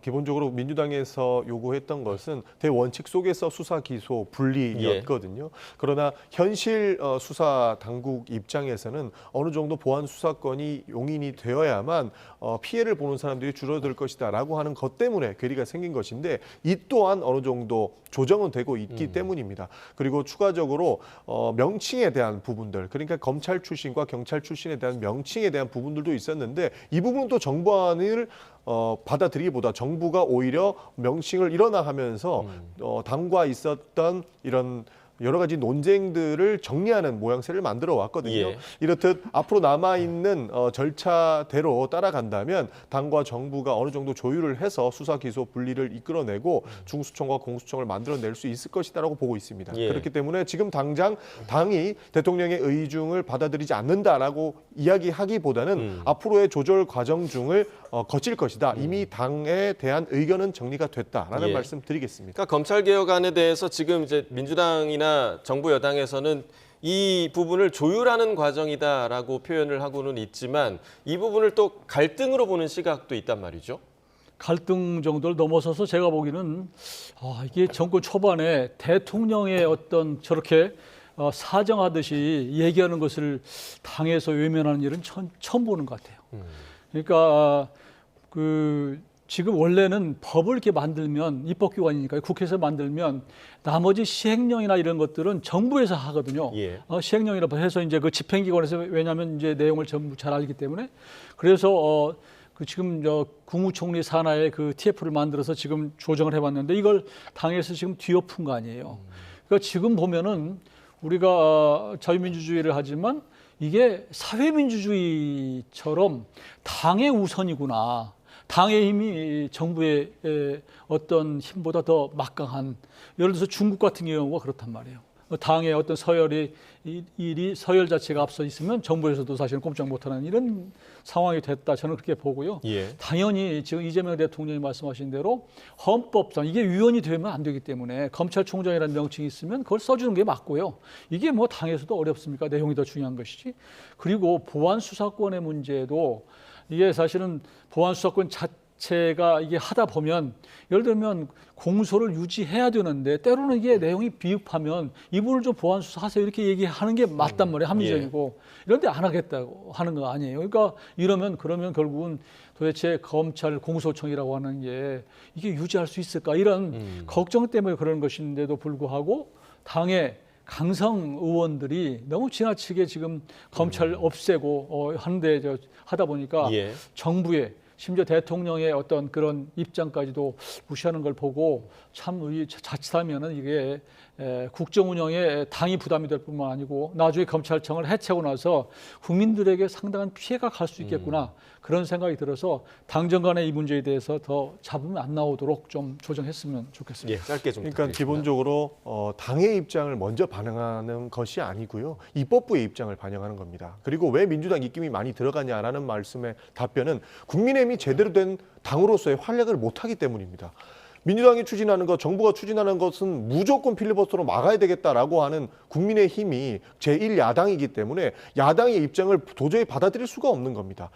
아무래도 국민의힘이 똑바로 올바른 정당으로서 역할을 했다면 민주당의 입장만 이렇게 반영될 것이라고 저는 생각하지 않습니다. 그렇기 때문에 국민의힘의 정상화가 지금 대한민국 발전에는 반드시 필요하다는 말씀을 드리는 것이고 지금의 이 문제들은 당과 정부가 그리고 입법부와 정부가 조정하면서 충분히 올바른 대안을 만들어 나갈 수 있을 거라고 저는 판단합니다. 네. 짧게 제가 말씀드려야 되겠는데 사실은 이 당이 지금 사실은 뭐 거대 여당이기 때문에 마음대로 하는 거 아니에요? 국민의힘이 할 수 있는 방법이 없으니까 필리버스터 하는 것이고요. 만일 서로 테이블에 나와서 서로 협상해서 정말 합의해서 한다면 왜 지금까지 이런 일이 왔겠습니까? 검찰청 없애는 것에 관해서도 일방적으로 끌어왔고요. 앞으로도 국민의힘이 어떤 얘기를 하면 들어준다면 저는 좋겠어요. 그런 상생과 협력의 정치가 복원됐으면 좋겠는데 안타깝게도 국민의힘의 얘기는 전혀 먹히지 않고 있다. 그래서 사실 국회라고 얘기를 우리가 부르지만 사실상 민주당이다. 이렇게 얘기할 수밖에 없는 그런 지경이 와 있다 말씀드립니다. 예, 알겠습니다. 오늘 두 분 말씀 여기까지 듣겠습니다. 전용기 더불어민주당 의원, 이용호 전 국민의힘 의원과 이야기 나눠봤습니다. 고맙습니다. 감사합니다.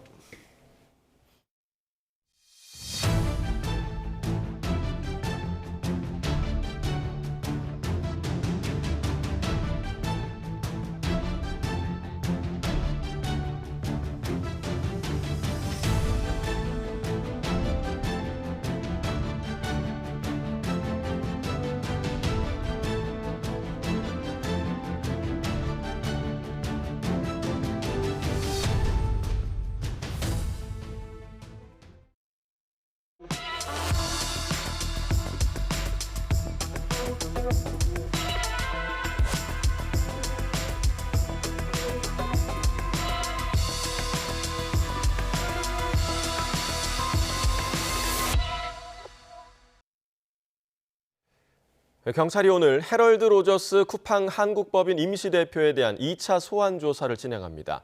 경찰은 로저스 대표를 상대로 지난해 국회 청문회에서 위증한 혐의에 대해 조사할 방침입니다. 사회부 연결해서 들어보겠습니다. 윤태인 기자, 오늘 로저스 대표가 조사를 받는다고요? 네, 해럴드 로저스 쿠팡 한국법인 임시대표는 오늘 서울경찰청 광역수사단으로 출석할 예정입니다. 1차 소환 조사를 받은 지 일주일 만에 경찰에 두 번째로 출석하는 겁니다.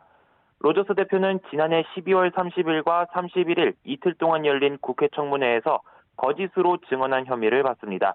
로저스 대표는 국회 청문회에서 쿠팡이 개인정보 유출 피의자를 접촉하는 등 자체 조사를 진행한 배경에 한국 정부의 지시가 있었다고 말했는데요.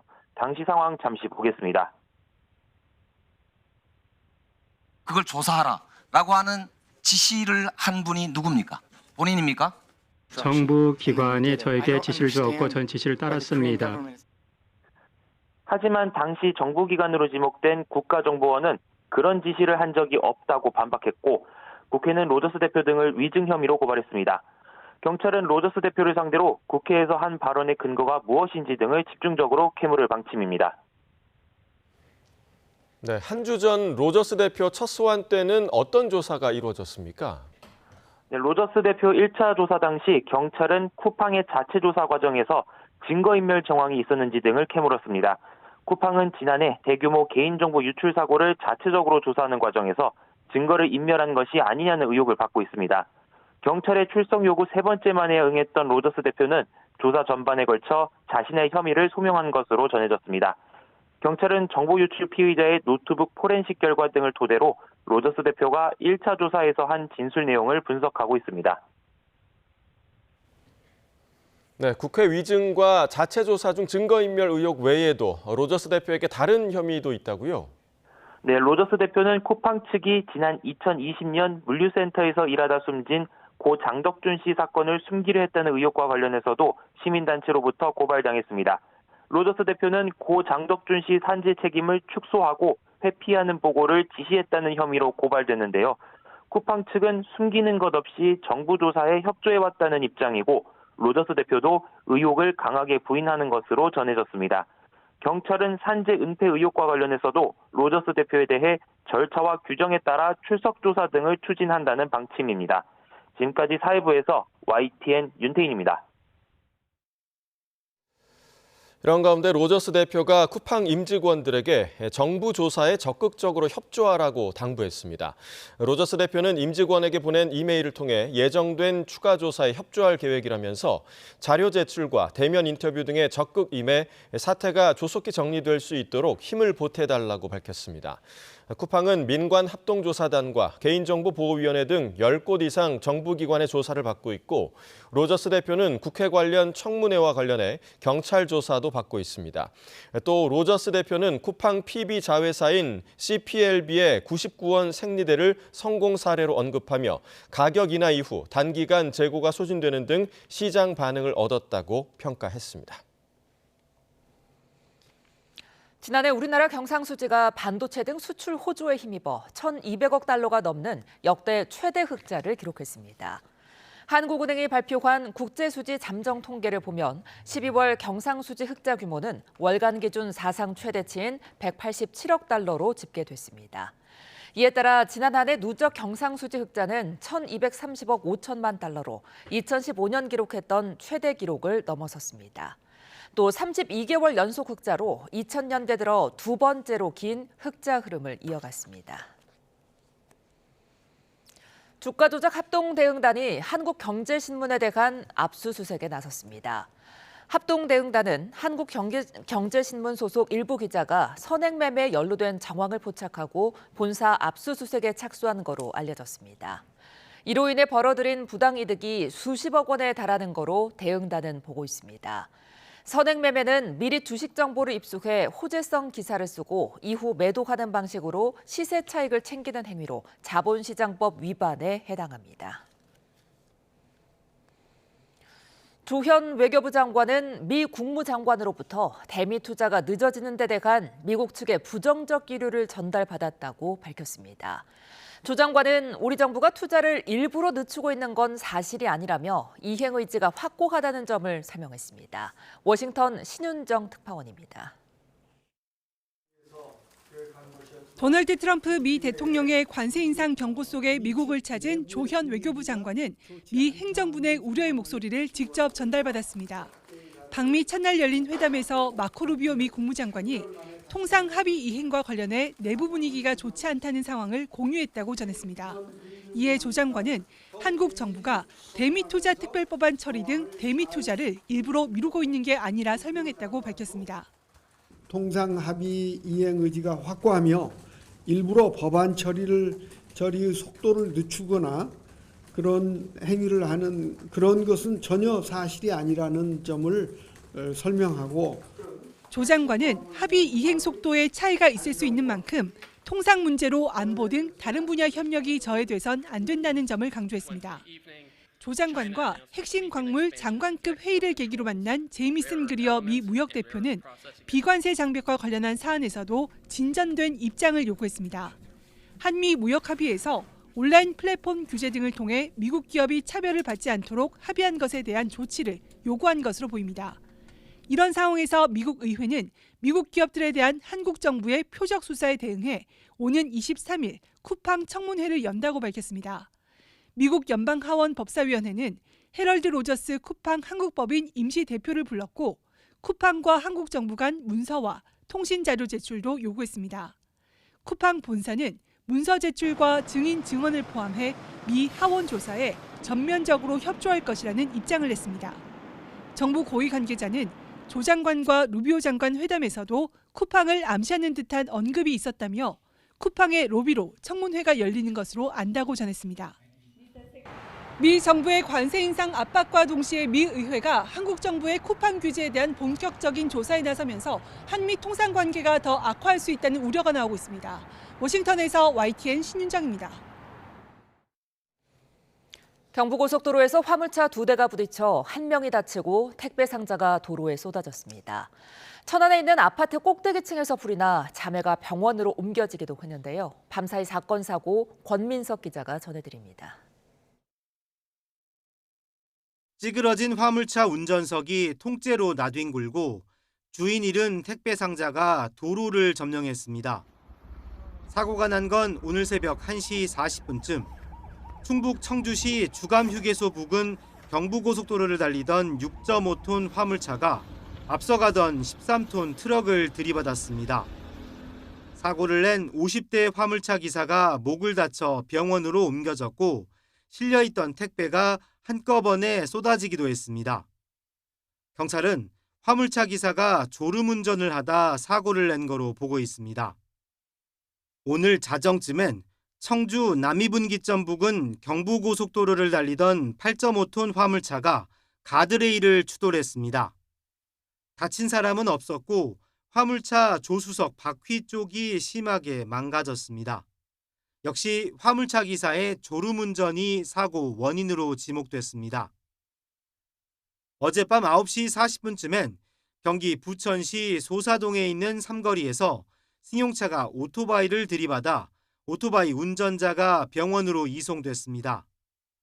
경찰은 50대 승용차 운전자가 유턴하다 옆차로 오토바이를 친 거로 보고 있습니다.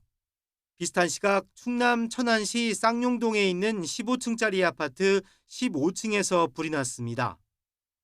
불난 집에 살던 자매 가운데 20대 언니는 2도 화상을 입고 10대 동생은 연기를 마셔 병원 치료를 받고 있습니다.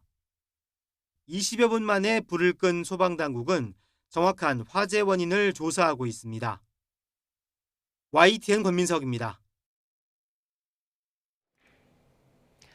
오늘 새벽 2시 40분쯤 서울 도봉구 쌍문동에 있는 7층짜리 아파트 4층에서 불이 나 주민 80여 명이 대피했습니다.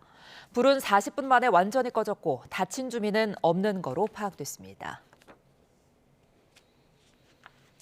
어젯밤 9시 반쯤 부산 송정동에 있는 교차로에서 40대 A씨가 몰던 승용차가 전봇대를 들이받았습니다. 이 사고로 함께 타고 있던 A씨의 아내가 숨지고 A씨도 크게 다쳐 병원으로 옮겨졌습니다. 경찰은 차량 블랙박스와 CCTV 영상을 토대로 사고 경위를 조사하고 있습니다.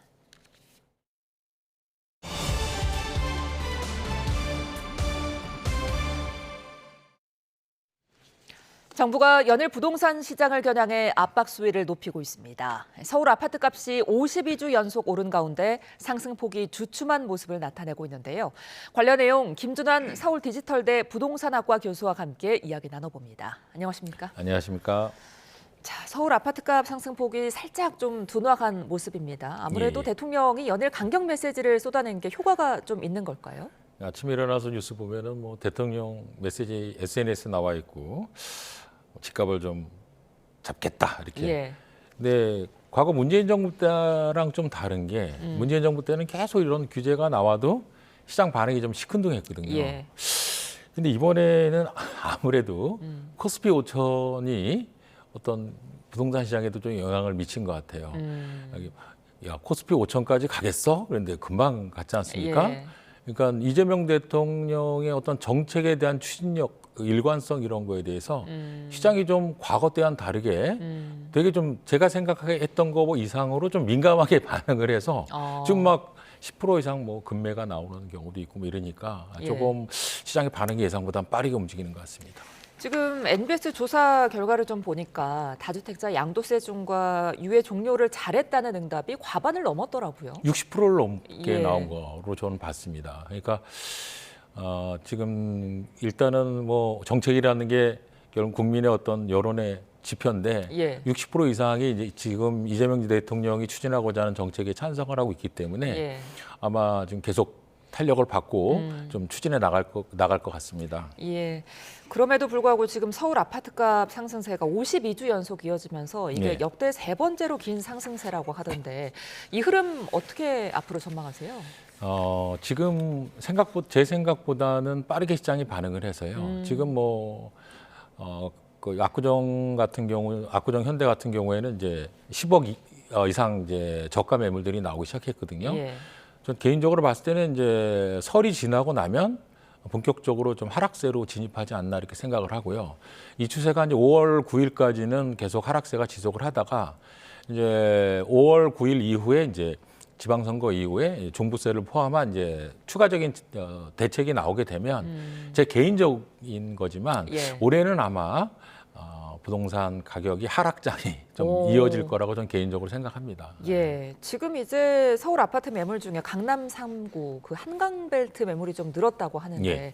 아무래도 지금 그 다주택 양도세 중과 유예 중단 발표가 영향이 있는 걸까요? 그렇죠.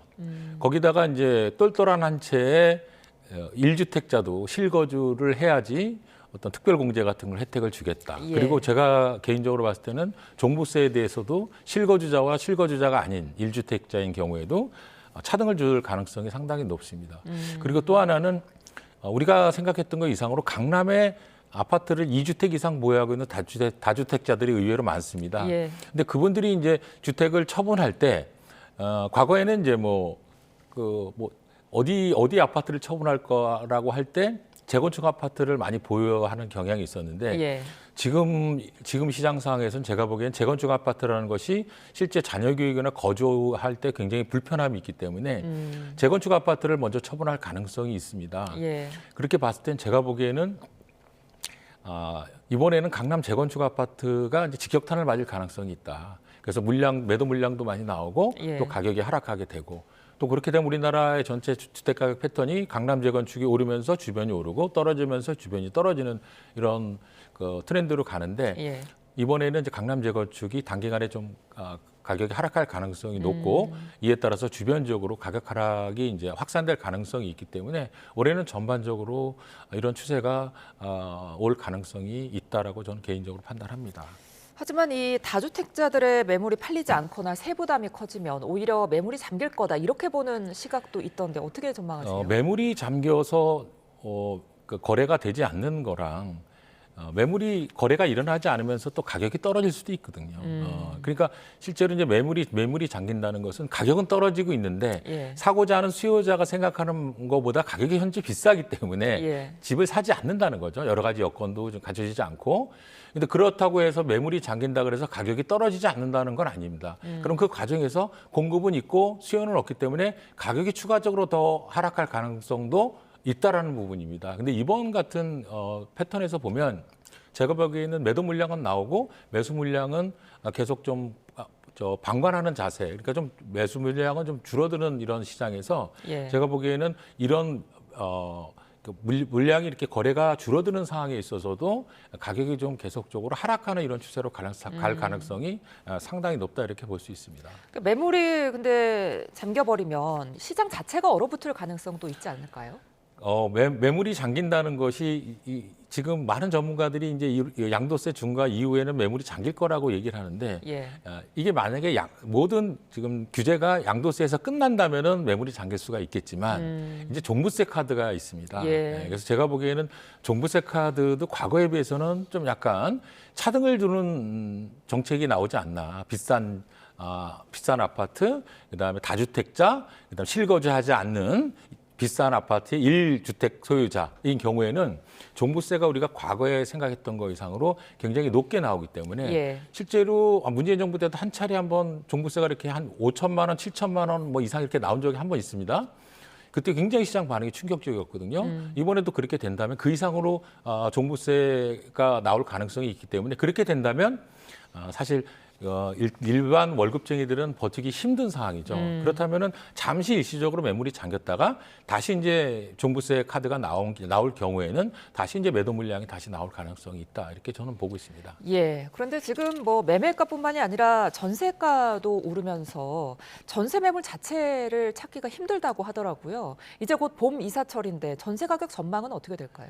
이제 전세는 기본적으로 이제 이 실거주 의무가 생기지 않습니까? 토지거래 허가구역 때문에. 그래서 일단은 전세 물량이 적고 그다음에 지금 주택 가격이 굉장히 좀 더 이상 오를 것 같지 않다는 이런 심리도 있기 때문에 떨어질 가능성도 있다 이런 심리가 있어요. 그래서 이제 매수자가 이제 약간 대기하고 있기 때문에 이제 공급이 또 늘어났습니다. 그래서 지금은 수요보다 이제 공급이 좀 작은 상황이기 때문에 제가 보기엔 전세 가격 상승 이런 추세는 아마 올해 연말까지는 어느 정도 그 폭이 문제지 올해 연말까지는 이런 추세가 이어지지 않나 이렇게 생각을 합니다. 알겠습니다. 지금까지 김준환 서울디지털대 부동산학과 교수와 함께했습니다. 오늘 말씀 고맙습니다. 감사합니다.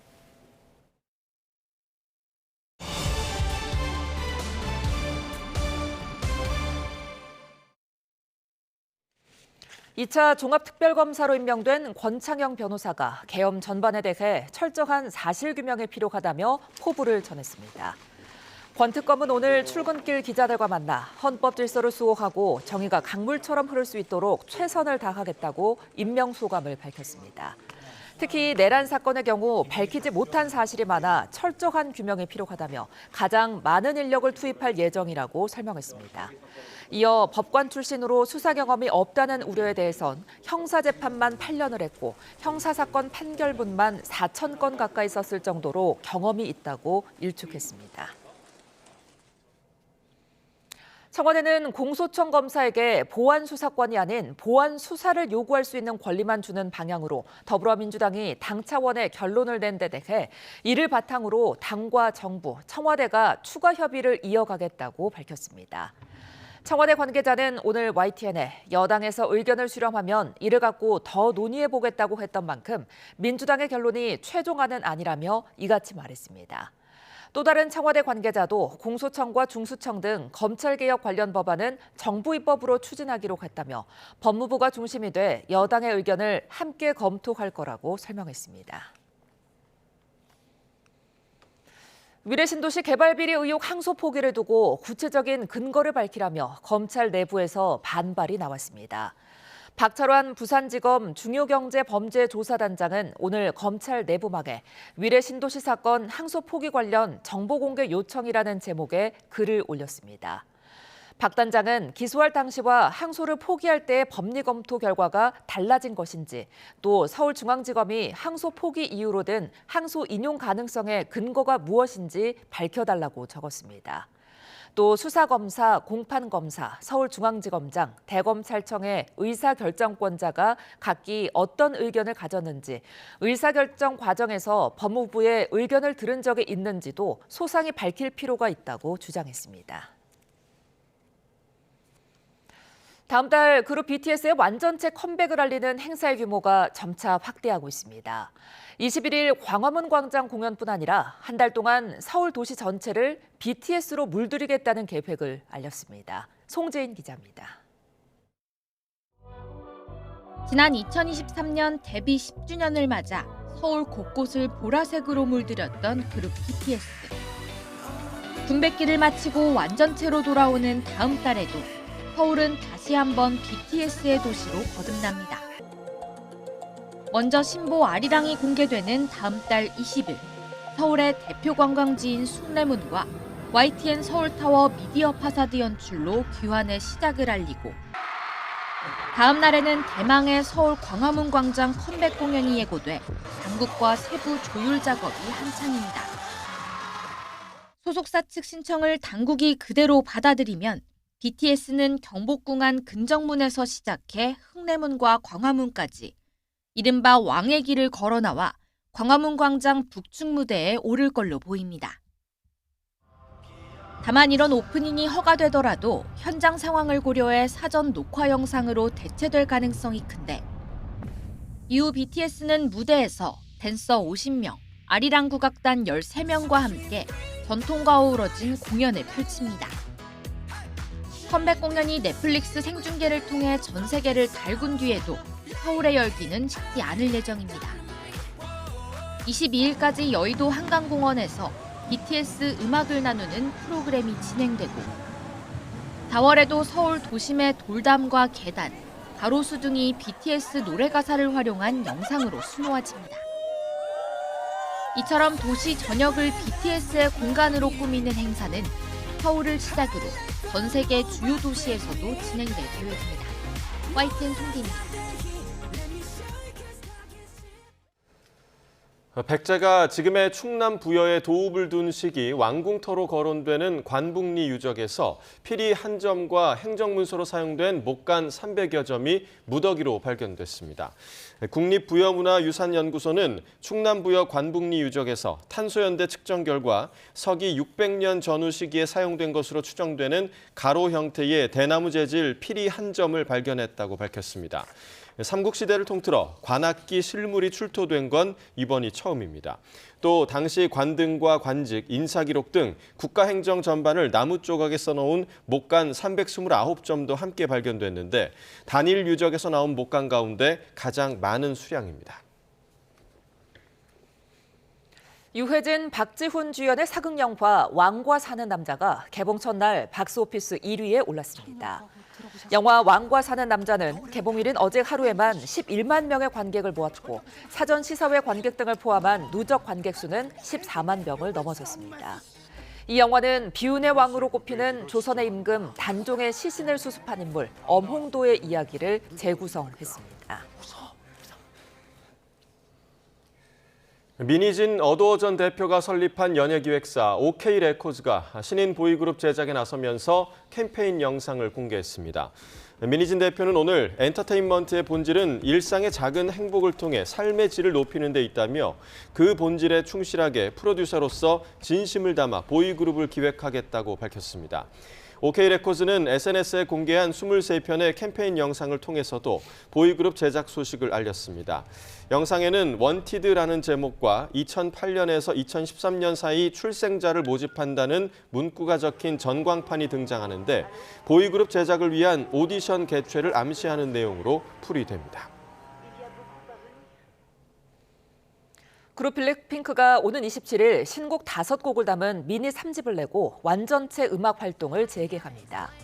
YG는 3년 5개월 만에 나오는 블랙핑크 완전체 신보 데드라인의 타이틀곡이 고라고 알리며 음악 수록곡 명단을 공개했습니다. 이번 음악은 제목처럼 되돌릴 수 없는 최고의 순간들로 가득 채워질 거라며 오랜 기간 심혈을 기울인 만큼 기대해달라고 전했습니다. 빌 게이츠 마이크로소프트 창업자가 성범죄자 제프리 앱스타인과 친분을 맺었던 것에 대해 뒤늦게 후회한다고 밝혔습니다. 하지만 앱스타인 소유의 섬을 방문하거나 여성들과 관계를 맺어 성병에 걸렸다는 의혹에 대해서는 강력히 부인했습니다. 신웅진 기자입니다. 앱스타인 스캔들에 휘말린 빌 게이츠가 호주 방송과의 인터뷰에서 직접 입을 열었습니다. 먼저 앱스타인과 친한 부자들에게 세계 보건 분야에 기부하도록 설득하려고 인연을 맺은 것이라고 주장했습니다. 그러면서 러시아 여성들과의 관계로 성병에 걸렸고 당시 배우자였던 멀린다에게 이를 숨기려 했다는 앱스타인 문건은 거짓이라고 반박했습니다. 그런 내용의 이메일은 없었고 앱스타인이 자신을 공격하기 위해 꾸며낸 것으로 보인다는 것입니다. Apparently, Jeffrey wrote an email to himself. That email was never sent. The email is, false. So I don't know what his thinking was there. Every minute I spent with him, I regret and I, apologize that I did that. 지난 2011년 앱스타인을 처음 만났고 3년간 여러 차례 식사도 함께했다고 인정했지만 앱스타인의 카리브해 섬을 방문하거나 여성들과 관계를 맺은 적은 없다고 거듭 부인했습니다. It's factually true that I was only at dinners. I never went to the island. I never met any women. And so, the more that comes out, the more clear it'll be that although the time was a mistake, it had nothing to do with that kind of behavior. 지난 2021년 이혼한 전 부인 멀린다는 앱스타인 문건이 결혼 생활 중 매우 고통스러웠던 시절의 기억을 되살렸다며 아직 남아있는 의문에 대해서는 빌 게이츠가 답해야 할 문제라고 밝혔습니다. 멀린다는 사회 전체가 책임을 직면하는 과정이라며 피해자들을 위해 어떤 식으로든 정의가 실현되기를 바란다고 말했습니다. YTN 신홍진입니다. 다보스 포럼으로 불리는 세계경제포럼 WEF가 미국인 성범죄자 제프리 앱스타인과 교류한 베르게 브랜드의 WEF 총재를 자체 조사하기로 했다고 AFP 통신 등이 현지 시간 5일 보도했습니다. WEF는 브랜드의 총재가 앱스타인과 함께 비즈니스 만찬에 3차례 참석했고 이후 이메일과 문자 메시지를 주고받았다는 문건 내용을 검토하겠다고 밝혔습니다. 브랜드 총재는 조사에 관여하지 않고 직무를 계속할 것이라고 WEF는 덧붙였습니다. 미국 법무부가 지난달 30일에 공개한 앱스타인 수사 관련 문건에는 브랜드 총재가 60여 차례 등장합니다. 트럼프 미국 대통령이 일본에서 보수 정책을 펼치며 미국과 밀착해온 다카이치 사나이 일본 총리를 공개 지지하며 일본 총선에 개입하는 모습을 보였습니다. 트럼프 대통령은 현지 시간 5일 SNS 트루스 소셜에 올린 글에서 8일로 예정된 일본 총선을 거론하며 다카이치 사나이 총리는 강력하고 현명한 지도자이며 자기 나라를 진심으로 사랑한다는 점을 이미 입증했다고 말했습니다. 이어 3월 19일에 다카이치 총리를 백악관에서 맞이하기를 기대한다며 일본을 방문했을 때 매우 감명을 받았다고 밝혔습니다. 트럼프 대통령은 미국과 일본은 국가 안보뿐 아니라 양국 모두에 도움이 되는 큰 무역 합의를 하기 위해 긴밀히 협력해왔고 다카이치 총리는 자신과 연립 여당이 하는 일에 대해 높이 평가받을 자격이 있는 사람이라고 말했습니다. 미국에서 비만 치료제 위고비 알약과 동일한 성분으로 조제된 제품이 원제품보다 훨씬 낮은 가격에 출시될 전망입니다. 대체 제품 출시 소식에 비만 치료제 시장을 양분하고 있는 덴마크 제약사 노보 노디스크와 미국 제약회사 일라이 릴리는 주가는 급락세를 나타냈습니다. 미국의 원격 의료 서비스 기업 힘스 앤드 허스는 위고비 알약과 동일한 활성 성분의 복합 조제 제품을 출시한다고 밝혔습니다. 가격은 구독 첫 달 월 49달러, 이후에는 5개월 선불 결제 시 월 99달러 수준이며 가격은 복용 용량에 따라 달라질 수 있다고 설명했습니다.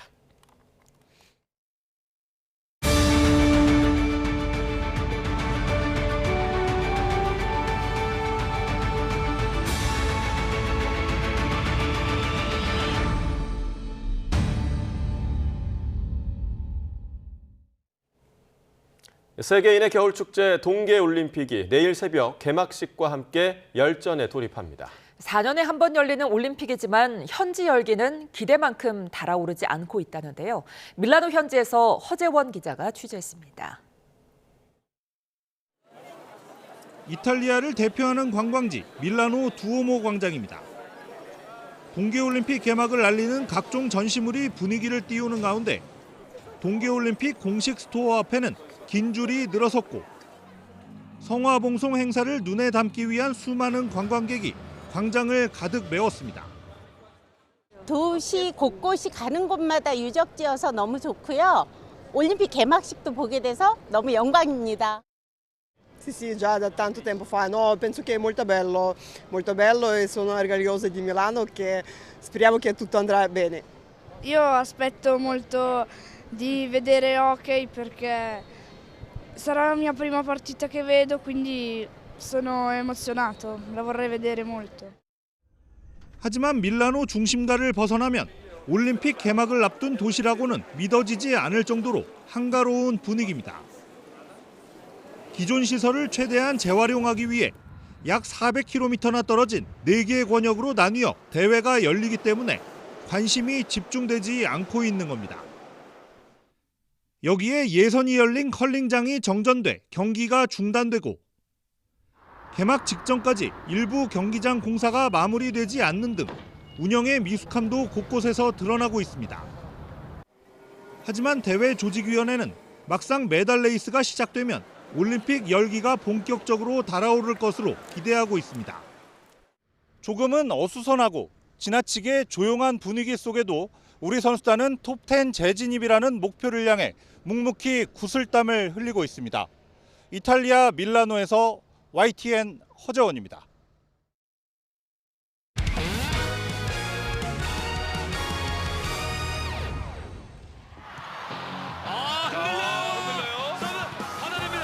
넘어왔습니다.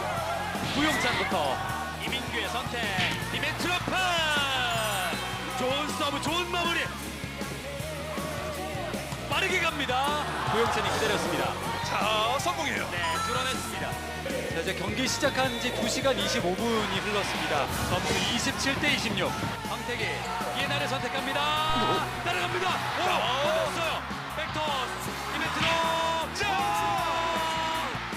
이걸 잡았어요. 구용찬 선수의 그림 같은 수비, 소름 돋는 마지막 장면이 나옵니다. 야, 이게 또 디미트로프 선수에게 완벽하게 연결이 되면서 경기를 마무리 짓네요.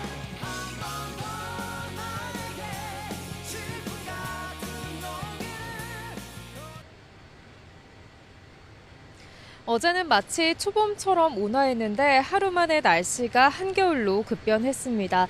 현재 서울 기온은 영하 5.8도로 어제 같은 시각보다 무려 14도가량이나 낮고요. 찬바람이 강하게 불면서 현재 체감온도는 영하 10도를 밑돌고 있습니다. 다시 돌아온 강추위에 제 뒤로 보시는 것처럼 꽁꽁 얼어붙은 폭포가 더욱더 냉랭하게 느껴집니다.